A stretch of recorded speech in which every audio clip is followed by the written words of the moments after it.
This is Stepping Off the Path. Honest conversations with women about change, identity, and finding your way when you don't quite know what comes next.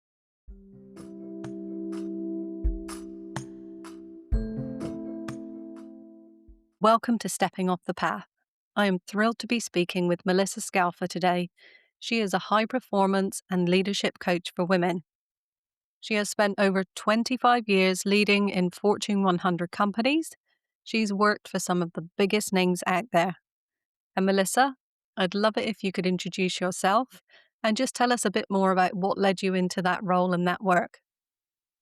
Well, thank you for the introduction, and hello, everybody. My name is Melissa Scialfa, and that is a loaded question. What led me into that work? Um, I have so many silly stories of when I was a kid. I think I grew up in such an unstructured environment, and like anyone who is in any form of trauma-informed childhood, you learn that vulnerability is dangerous, and so you learn how to perform, and my mother tells me stories now that, I would show up to dinner with a briefcase at 10 and, like, for effect, slam it on the table and look around and then flick open the little briefcase, and she thought I was doing my homework, and I would hand out SOPs and be like, "This is what we're doing after dinner," and she's like, Wow. the monster did I create? But, so I always knew that I was drawn to efficiency and just control, right? I think that's what it really, looking back, it led to control. But when I look at the journey of entering into the workforce, it wasn't just driven to those roles, it was driven to like what excited me that I was good at. Right, and so it was very achievement and performance oriented, but, I dove in and took risks and just kept learning because that achievement was, like, the hit, and the measurement of achievement was to be able to put things together and, I guess, control it looking back, right? Mm. So I just wonder, that your mum saying at the age of 10 you're walking in with a briefcase. Where do you think that came from? Like, where did the briefcase come from? I had Well, I mean, there is the physical briefcase. Exactly. Um, I think it just came when my mother was 17 and she had me, it was 1969, like, it was just a very different world, and, Mhm. she was very much an earth-loving person. She was a hippie, she was a surfer, we were down the Jersey Shore in Asbury Park, music and festivals, and then I was born, and so I think I was just born into a very unstructured environment, and then learning, now that I'm 50, about my kind of design is that, I'm very intuitive, and I think Mm. at a very early age, I learned exactly what I needed to do to Mm. get what I needed and kind of create the environment that I needed. And Mm. then I got the feedback of love, affection, acknowledgement, reward, whatever that reward came in, the color or size or shape. And so I'm sure that's what led me to pursue it. I Mm. do think there was something now that I've learned about myself over all these years, and I'm still writing about it to try to help it surface, is this concept of ambition, right? So you Mhm. put all of that orientation around wanting to thrive and perform, but like I'm naturally ambitious. So you put those two together and you're creating a powerhouse, whether you're Mm. operating in your shadow or you're operating in your greatest self, right? If you have ambition and the desire to lead the room and succeed in it, Mm. there's no stopping you until you're Yeah. until there Yeah. is. That's really interesting because it's like I'm hearing there's a sense of safety. You're keeping yourself safe by having this structure. You've put it in. Then you get this great feedback. Oh well, Melissa can do this, Melissa can do that, which is music to many of our ears, right? Well, Yeah. I'm keeping myself safe and I'm being applauded for it. So here I go, combine this with my ambition. which as well is refreshing to hear a woman say, right? Yeah. To say, "I am ambitious," even in these times where that's much more welcome and open. I imagine when you were starting and getting into your career, what was the response like to being an ambitious woman? Oh, that's a beautiful question, Kelly. I have always been a believer that ambition is not a four-letter word. I'm really bad at metaphors, so I might have messed that up. Meaning, it's not a bad thing, right? Yeah. And I've always known that about myself. And because I got such great accolades, and I'm smart, and I could figure out what's needed, so I was labeled a high performer. Mm, That feedback drove me. So initially, any room I walked into, any interview I had, any challenge, I was like, sure, I'll take that role. Sure, I'll try this. Sure, I'll go run this program that I know nothing about. Um, the leaders loved it, right? mm. The once removed leaders couldn't get enough. I remember graduating college, top of my class, and 5 of the big 6 accounting firms at the time recruited me, and I was just, like, loving it, right? So leaders Wow. loved me. But when Mm, I came in, 2 things are coming to mind. When I entered, the people around me were terrified, right? Because at the time in the '90s on Wall Street, what that looked like when I showed up was aggression, right. not ambition. And most of that was kind of what I learned, right? I learned how to mimic what I saw, right? And that was men in Wall Yeah. Street, and they were crushing it. And so instead of being me, I mimicked that. And so Mm. it came out very masculine, Yeah. right? Yeah.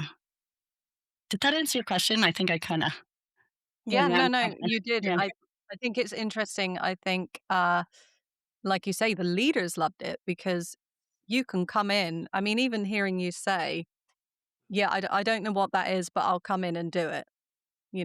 Even from the earliest, you've been Yeah. headhunted by 5 out of the 6 big ones, and you get this dynamic, young, amazing woman coming in at at really quite a senior level. You must have been one of the youngest. I'm thinking like the demographic, probably very young and a woman in those high management spaces. Were there any other women?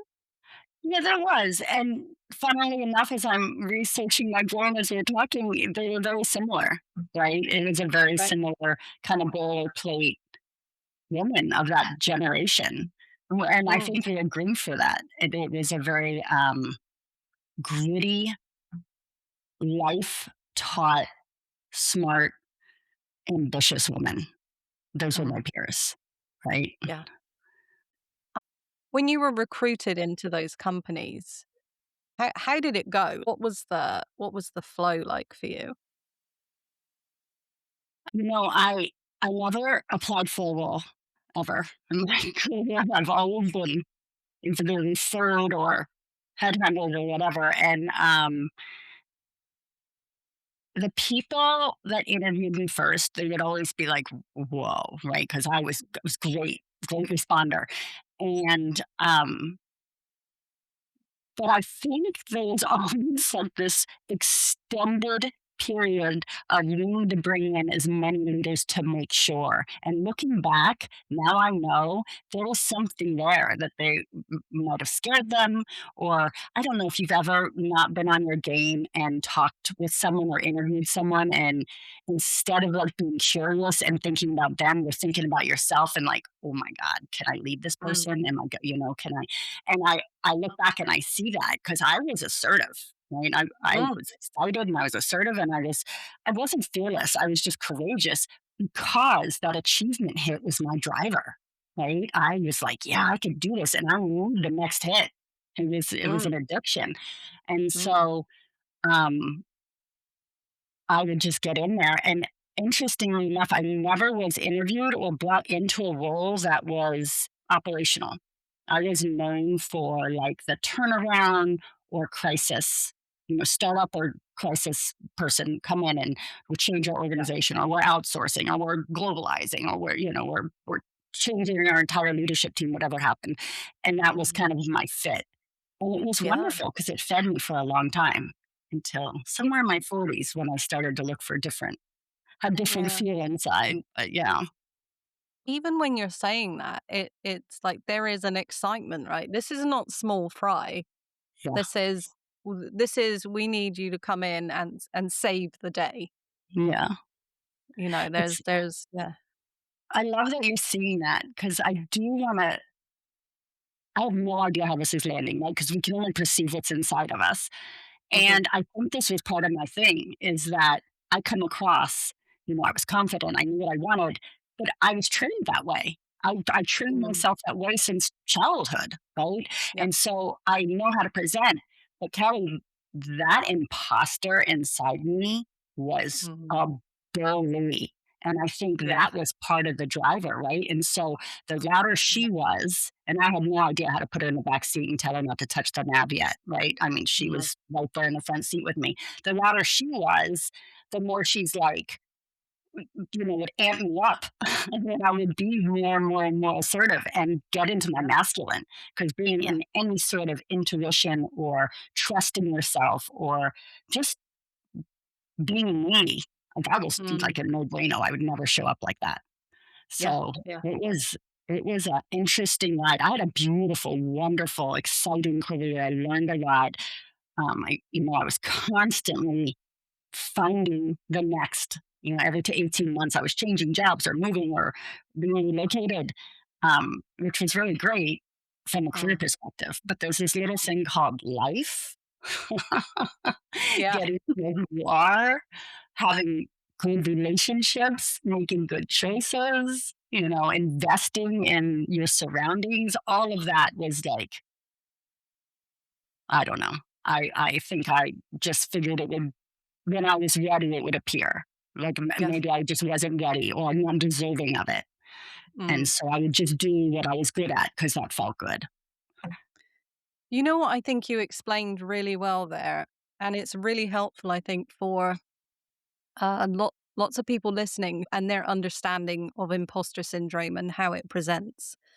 Because I remember for myself, I felt like the louder the voice in my head got, the muter I became. Right, so I was kind of in the other direction. I Yeah. couldn't, I couldn't speak, and but people were incredibly surprised when I told them that that's what I had experienced. And so it's really interesting to hear the other side of that, right? It's like, yeah, you're going to keep going. And when you're fueled by that kind of rumbling anxiety, it takes a toll on you, right? And I think that's whether or not you can speak or whether or not you stay quiet. But the toll is pretty hard. And I think I just wanted to ask you as well, you've laid the ground really well for exciting, dynamic, saving the day.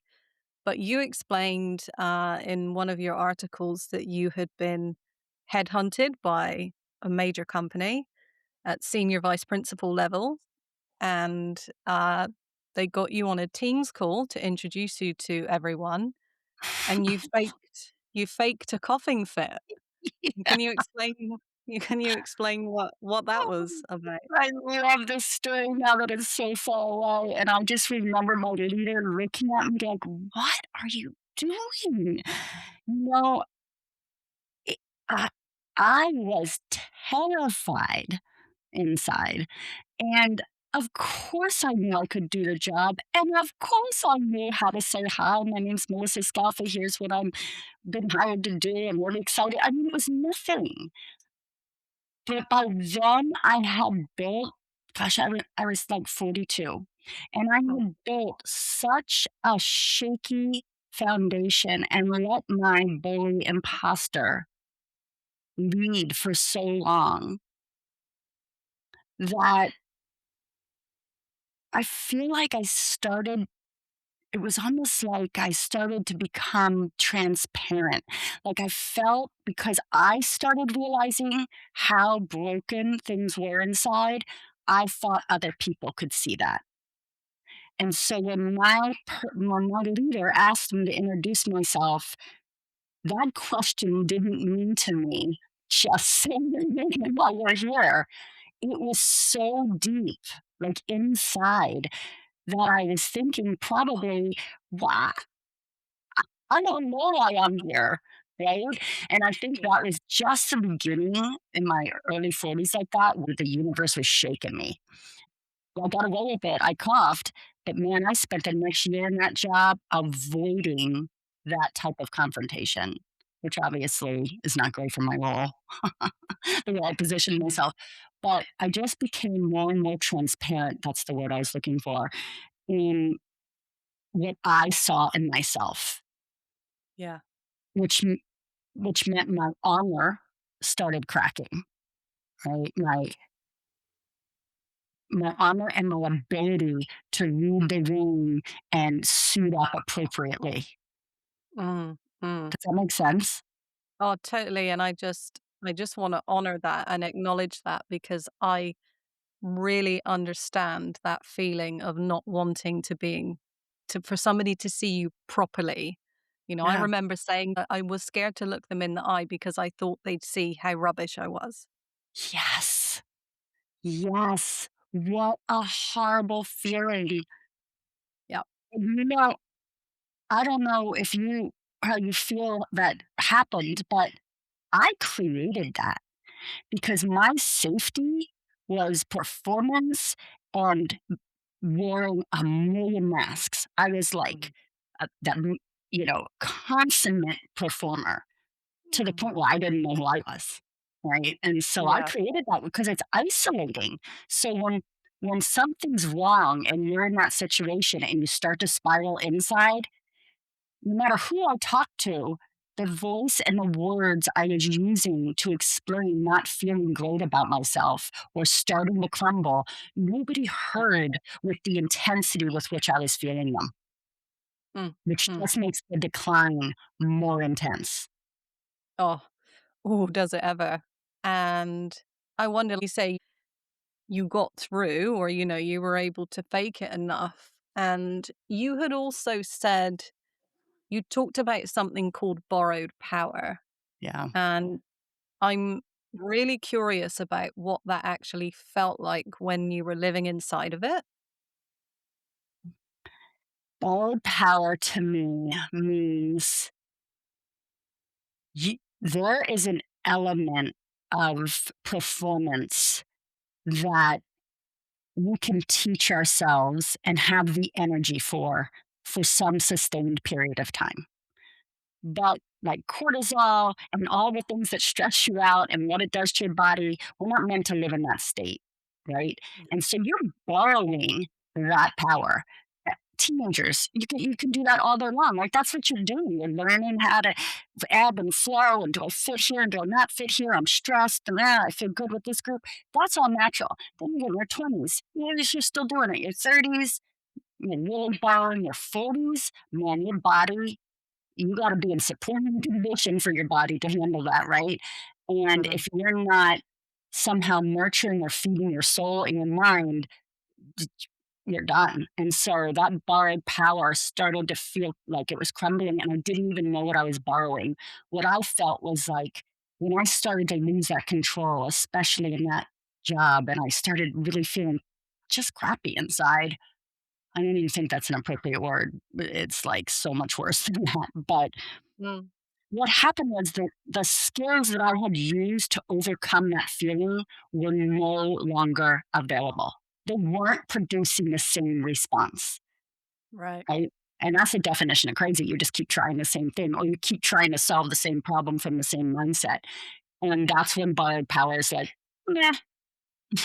You just see it's like the gas gauge on your car just going down and Yeah. down and down. And that's what it felt like. And I Yeah. knew it was happening, right? 'Cause it sounds like what kept you safe was actually starting to cost you. More than the safety one. Yeah. Yeah. Yeah. Yeah. And then the And so skills that go involved, the skills that kick in then to keep you yeah. safe are like new. not healthy, not practiced. Yeah. Right? So they Yeah. you become almost like a teenager again, that you're reacting, you're isolating, you're thrashing around in your life. And it makes sense, right? Because you learned at such a young age how to perform to keep yourself safe. Yeah, So when you find yourself in your 40s and that's crumbling, you know, 10-year-old Melissa's going, hang on, whoa. exactly. Yeah. Exactly right. To a trauma informed woman, which, whatever degree, right? There's so many women in this world right now, in our 50s, who are awakening to, like, how the hell did I get here, right? And telling this story. I hear it everywhere. There's something really magical about having a little bit of space to kind of break, right? Mm, It's not the end. It's not, if you have faith and you believe in something bigger, like, um, it's okay to break. I didn't think this then, but now I look back mm, and I'm like, that was the biggest life lesson, because it made me stop, yeah. you know? And now I've Mm, created, just an amazing life, which mm. is a journey also. And it's every day. So with that job, like you said, you maintained it, was it like, 12, 18 months? What happened towards the end of that? Because I know you'd also said at some point that your voice had gotten so small that you could barely hear yourself. Mm.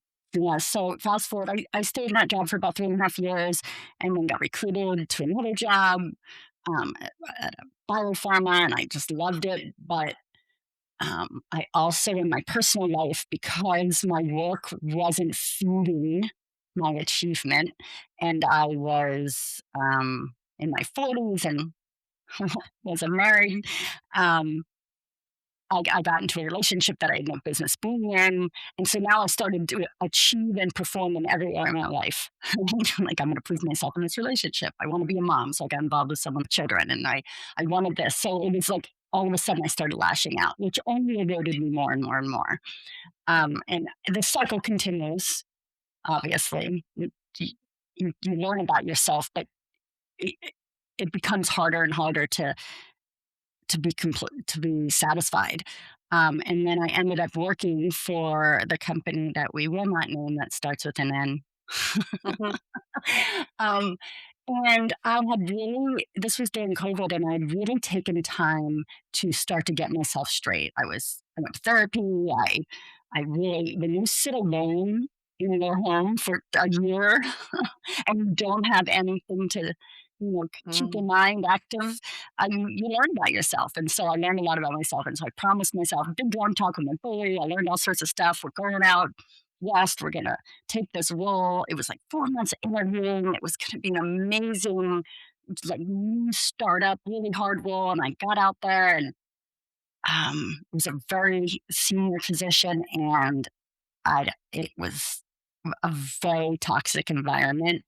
I mm, left everything I knew, my friends and families that I cultivated. It was still during COVID, so I was alone. The campus hadn't opened, and I didn't take care of myself. I just started performing right away. I forgot all the deals I made with myself, and I'm like, mm, "Oh, I know how to do it." My brain's like, "Beep, beep, do this," and I know how to do this, and so I just started performing like crazy. And I saw all the signs happening, and I acknowledged the signs, and then I did it anyway. yeah, And I spontaneously combusted. I mean, I, it it just broke. Everything broke apart, and I kinda mm, spiraled. I spiraled because I wasn't saying no.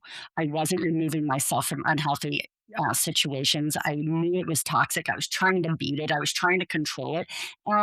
Kelly, the only thing you can control is you, and until you stop and step out, you can't do it. And so mm, that spiral was intense, but it took me a good month and a half of just what happened to say, I've had enough. I got in my car. I drove to Florida. My family's here. mm, And I just was like, I'm going to just take a sabbatical. And I did, and I took, I mean, it's been 4 years now, but I took time out and I just learned about myself. I went to coach school. I thought, "Ooh, something to do." And, little did I know that the first 9 months of coach school with me coaching myself, right? That was the Mm, transformation. I was the first client. And then I was like, "Oh," and then I just started exercising and walking and changing my lifestyle and working in different patterns, and I got involved with some Tony Robbins stuff, and I just infused my brain with new stuff to retrain it, and mm. decided that I was in charge of how I suffer. Wow. Yeah, that's radical accountability, and it was really hard, but it instantly changed my blueprint. Oh, that's a knock your socks off. I'm in Yeah. charge of how I suffer. Wow. Yeah. Yeah, yeah. Hard to admit. So hard. I still struggle with it. I think it's just who we be, you know? Mm, But every morning you do the non-negotiables that you know your body and mind need, and the minute you start to control other things, you say, "Whoa," yeah, like, yeah. "Let go." Yeah, I totally get that, and I would say, of the women I work with, and we do lots of pattern work, but what I'm hearing in your voice, which can take quite a while to get to, is there's all of this work in the build up so that you can love and appreciate yourself. And then when you say, okay, I'm in charge of how I get to suffer, when I hear you saying it is from a place of love rather than self attack. Yeah. Y Yes, but you have to find your voice again, right? Because when you Yeah. spiral, Yeah.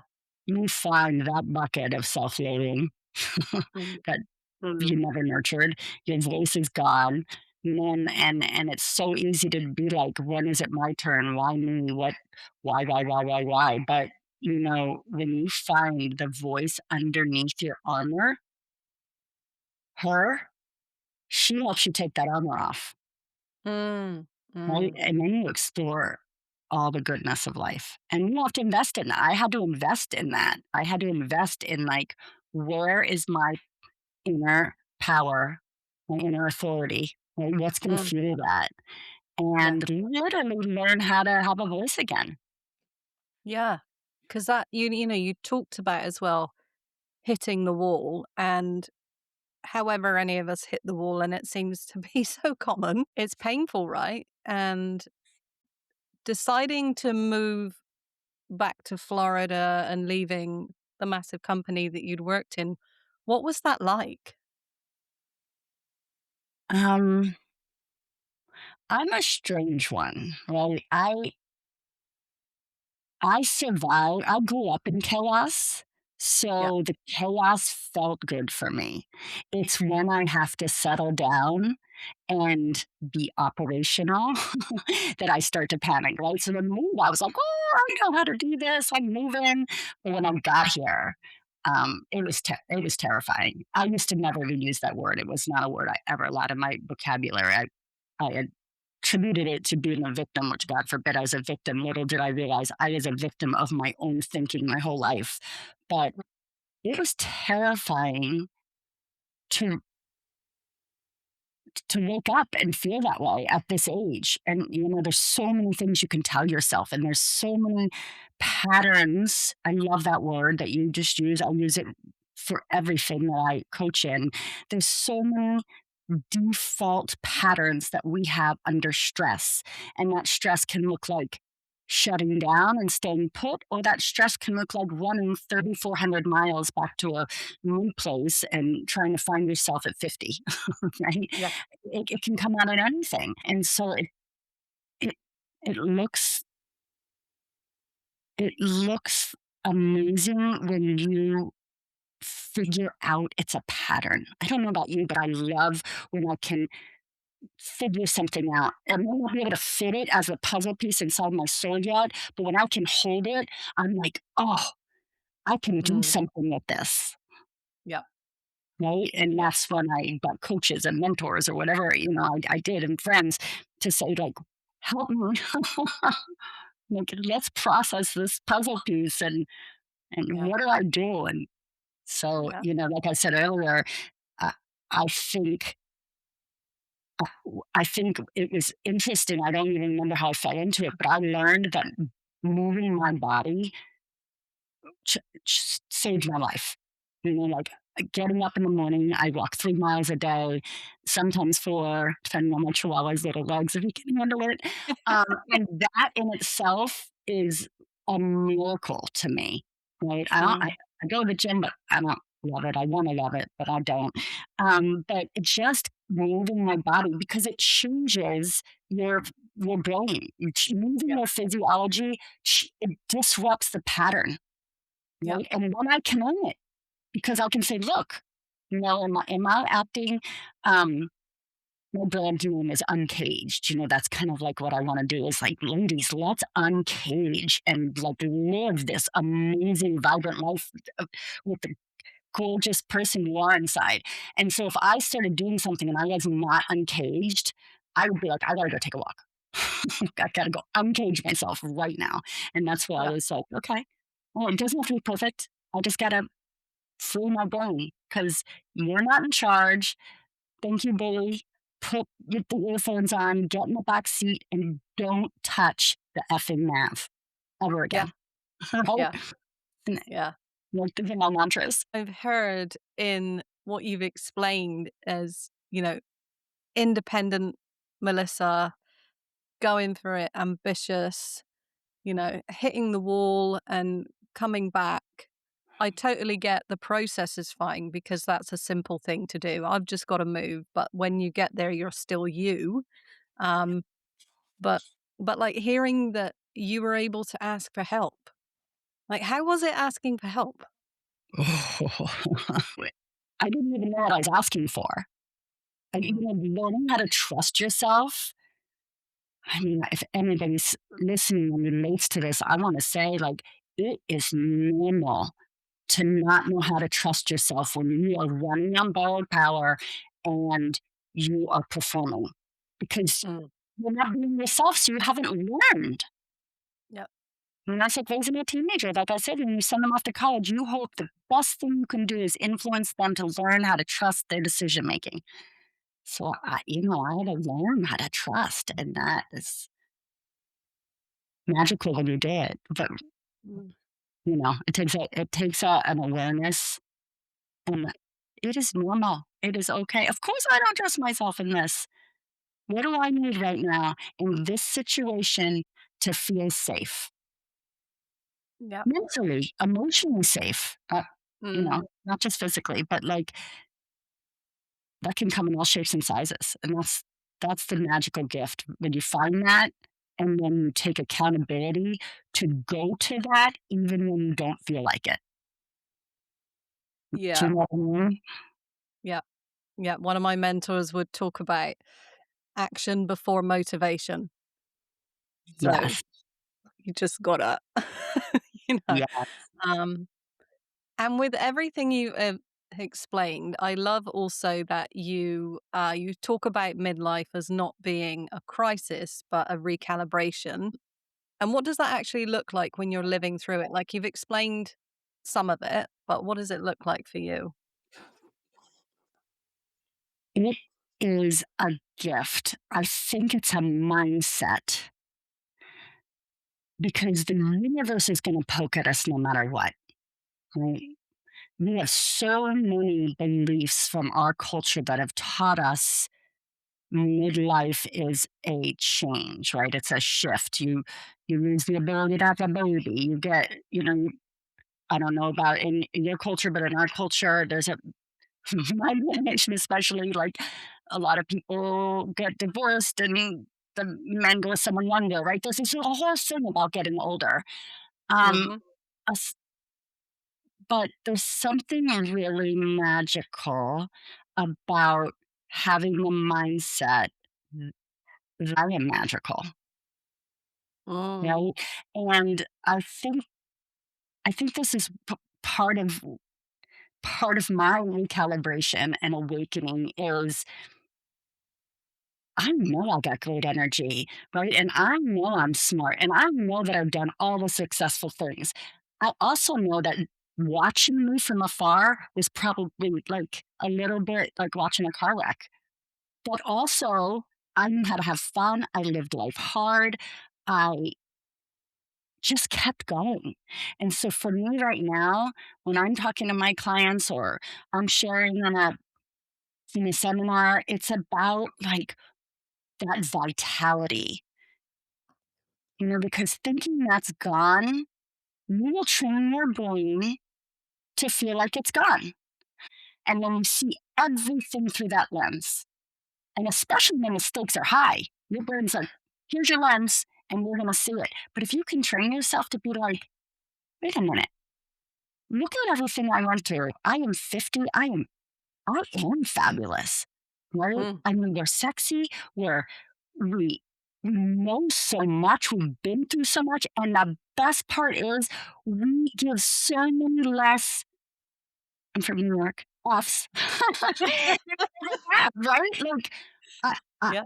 it's just less. And it gives you like this aura of fabulousness. And so when you Mm, can help somebody take the accountability for for, for their type of suffering, you take mm, accountability, you figure out what you need personally to maintain yourself so you don't fall back into that suffering.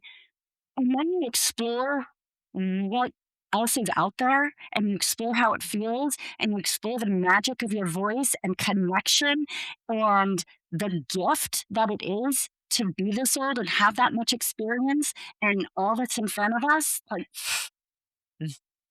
that's mm. power. Yeah. Power Yeah. to me. That's That, recalibration. yeah. That's what I mean. Like, I'm not recalibrating the rest of my life. I'm calibrating and now I'm going with the new stuff. I'm in my Yeah. intuition so I can listen to my ideas.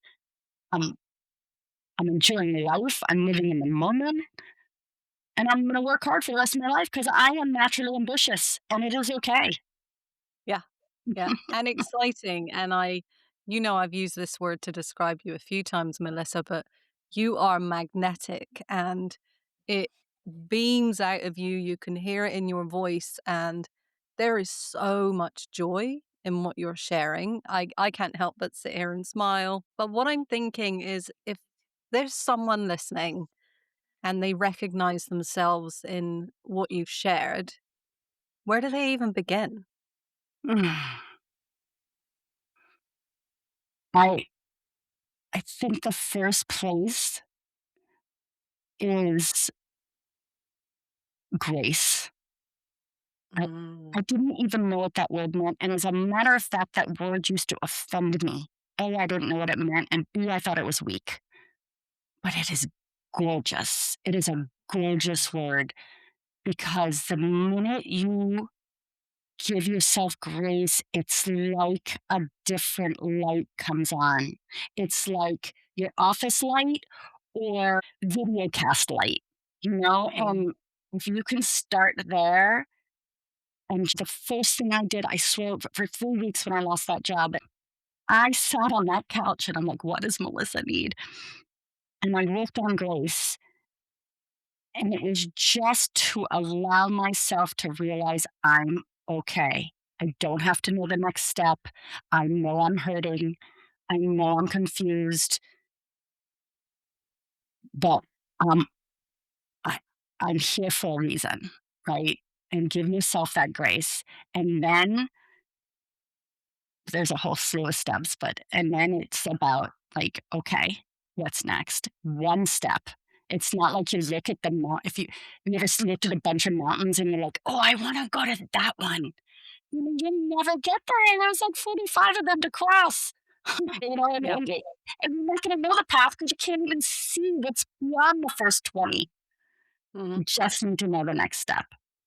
yeah, yeah. I think you've tapped into that really well. I know for myself, I stayed in inaction really for the longest time because I Yeah. wanted 100% certainty before I made the move, and I was so macro that the idea of, well, what can one step do until I got that? Yeah. And for me, it was even saying out loud, "This isn't okay," because that had been in my head, right? And saying it Yeah. out loud. Yeah, and I think you've explained that so clearly, just in a tiny moment to give yourself grace. What's what's the kindest thing I can do for myself right now? What do I Mm, need?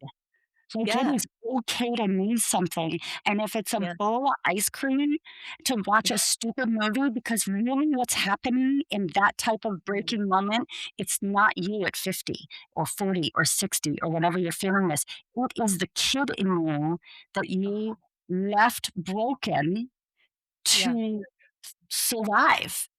yeah, Right? And so it's just the moment to say, what does she actually need to say, yeah, I am okay? Like, what would you mm, say to a 13-year-old? You would just yeah, sit with them. yeah, And that's yeah, grace to me. mm, mm, That allowing is accountability and grace. yeah, Like, yeah, I'm just gonna sit with me. And yeah, then don't try to do it alone and don't sit there forever. mm, mm. Right? And there's so much self-compassion in what you're saying. You've identified that it's 10-year-old Melissa. You're not gonna be hard on a 10-year-old kid in that situation. Mm-mm. You're not gonna be disgusted with them. You're No. not gonna think of all the stupid decisions they made. Like Mm, things like shame, blame, rumination, fear, isolation. Those are what I call catabolic energy, right? It's the mm, type of energy that literally catabolizes your mm, energy is everything. It's who we are, right? It's contagious. Like right now, you feel my energy because I'm passionate. But yeah, when you're in that mode, you literally will just eat yourself alive, yeah. right? And so you think about that and you're just like, "Phew, you would never let a 10-year-old do that. No, no. You just You're wanna like, wrap your arms around them and tell them that it's okay, I got you. yeah, yeah. Yeah. And I'm not saying shove everything in the closet and be like, oh, we're going to be okay, because it's okay to feel it. I mean, Mm. it isn't. You got to feel it to come out of it, Oh, yeah. right?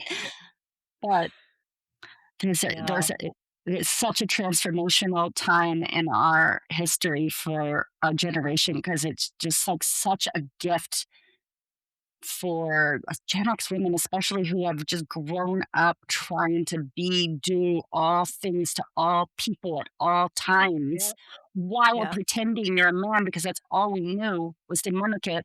And Mm, be an amazing woman because we were like, hey, you want to give us, we want to feel equal? You can feel equal, but you got to do all of it. mm, So mm. that's impossible. So like Yeah, so many women are coming to this realization, and the universe is like gonna shake you, and it's gonna keep putting the same lesson in front of you louder and louder and louder, and you keep doing it. And it, the universe, God, source, whatever you believe in, doesn't give up. no, no. And I don't think with everything that's going on with the we talk more about perimenopause, menopause, the changes that are coming.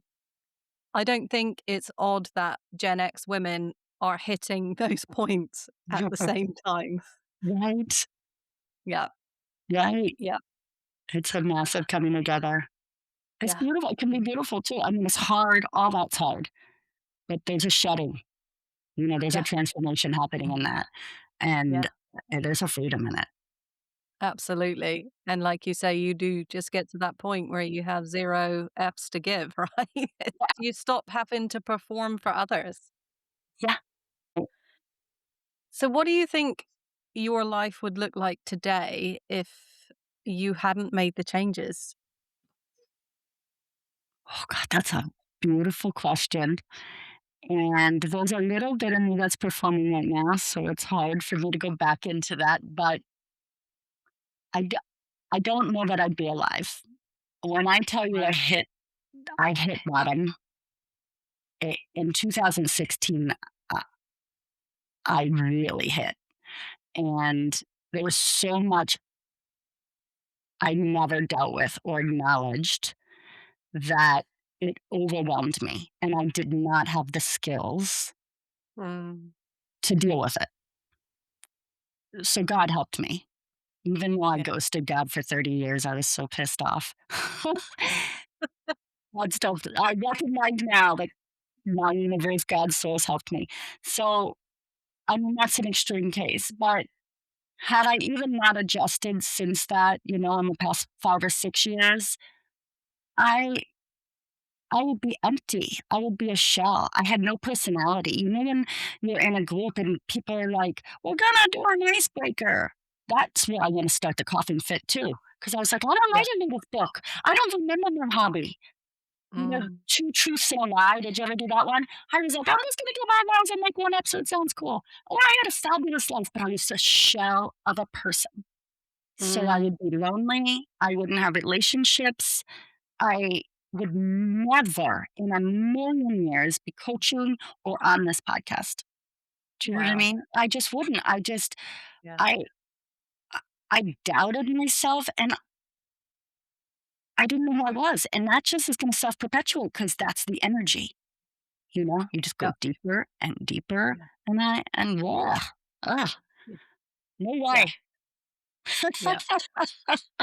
I'm totally there with you, and I think I can look back now for myself and see the gift of the burnout for how it happened for me. But I think, if you could go back and speak to that version of you, the one in the moment, you're just about to introduce yourself, what would you want her to know? Yeah. Um,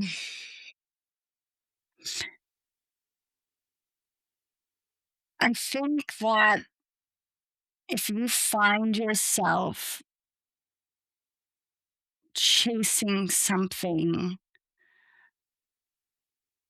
that's never enough, it- it's not because you're broken, it's not because you're not enough. That is human. That is the human condition. That is being human, right? That self doubt. And once you find the language for why, right? Once you find the language for why, there'll be light, Wow. I think. Yeah. And that's what I'm here to do. That's Mm. my mission. Yeah. Yeah. And so Melissa sat here now after that amazing journey. What's possible now? Where to from here? Oh my gosh. I I'm so I was just activated in the past 6 months. First getting out of our own way and just enjoying what life has to offer and learning it's the journey, not the destination, which I've always known, but I never knew what that meant. Yeah.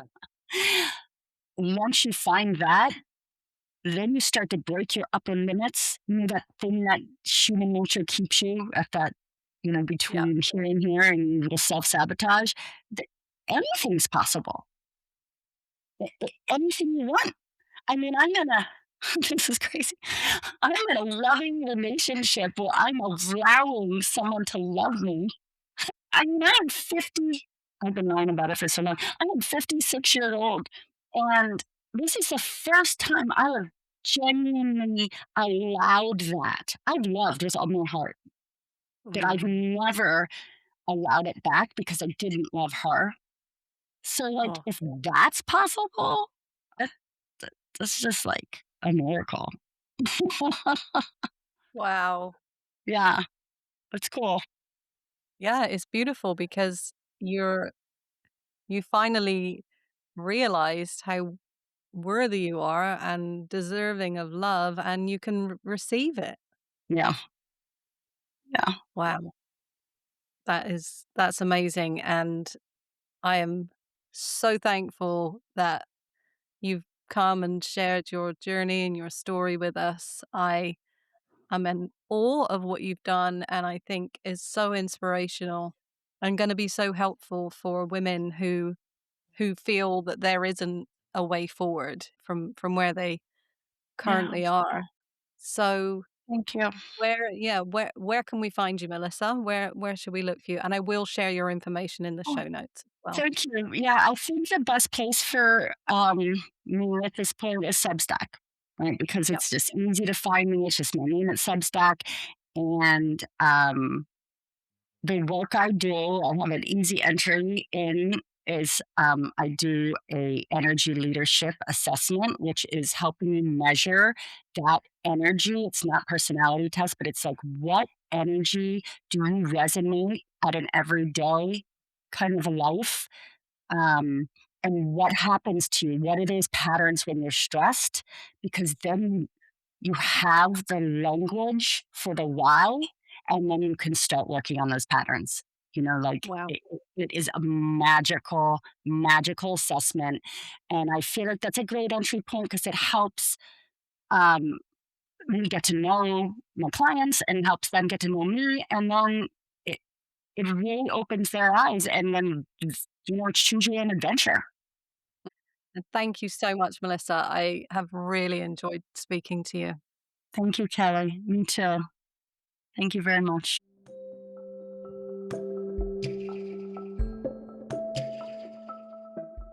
You've been listening to Stepping Off the Path.